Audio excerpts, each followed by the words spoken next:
In a surprising turn of events, former President Donald Trump made a bold promise during his recent visit to the iconic Versailles restaurant in Miami. But did he deliver?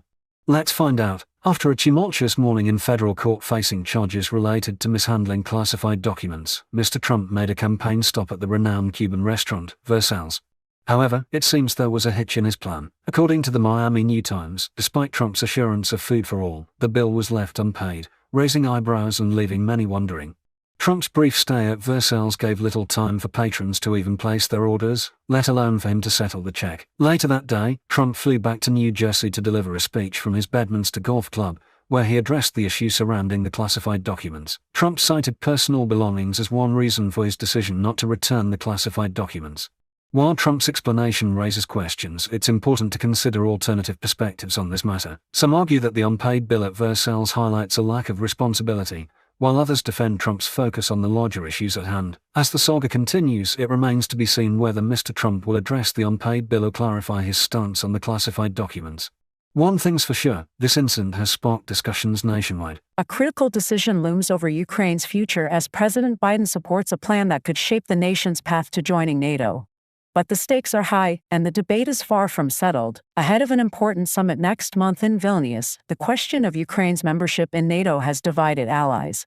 The potential consequences are significant. While Ukrainian President Volodymyr Zelensky emphasizes Ukraine's value to the alliance, others, including President Biden and German Chancellor Olaf Scholz, are cautious about committing to full membership. In search of a middle ground, NATO Secretary-General Jens Stoltenberg proposed a compromise during discussions at the White House. The plan suggests acknowledging Ukraine's progress toward membership without requiring the traditional step-by-step process. However, it remains to be seen if this approach will satisfy Zelensky and the 30 other NATO members.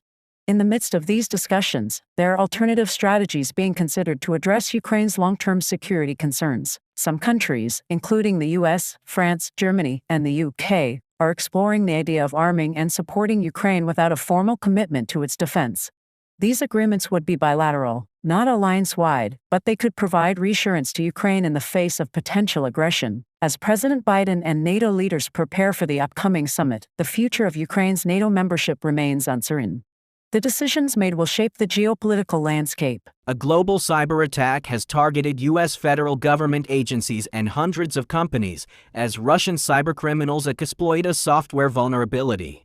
The impact is widespread, and the race to understand and mitigate the situation is urgent. The U.S. Cybersecurity and Infrastructure Security Agency (CISA) is providing support to affected federal agencies who have experienced intrusions through their MOVEid applications. The cyber attack extends beyond government agencies, potentially affecting several hundred companies and organizations in the U.S. The ransomware gang known as CLOP is allegedly responsible for the attack, but no ransom demands have been made to federal agencies at this time. Progress Software, the U.S. firm behind the exploited software, has discovered a second vulnerability that they are working to fix. While federal civilian agencies have not experienced significant impacts, the hacking campaign continues to target major universities and state governments, increasing pressure on federal officials to address ransomware attacks. The hackers have been exploiting a flaw in widely used software, and it is crucial to address the security implications for future attacks. As victims face potential ransom demands, cybersecurity experts highlight the tactics used by the hackers to intimidate and pressure organizations. The battle against the cyber attack continues as federal agencies and affected companies work to understand and mitigate the impact. Stay informed and vigilant as we navigate this evolving threat landscape. Thank you for watching. Share your thoughts in the comments section below, and remember to stay updated and take necessary precautions to protect your digital security. Don't forget to like, comment, and subscribe for the latest news and analysis.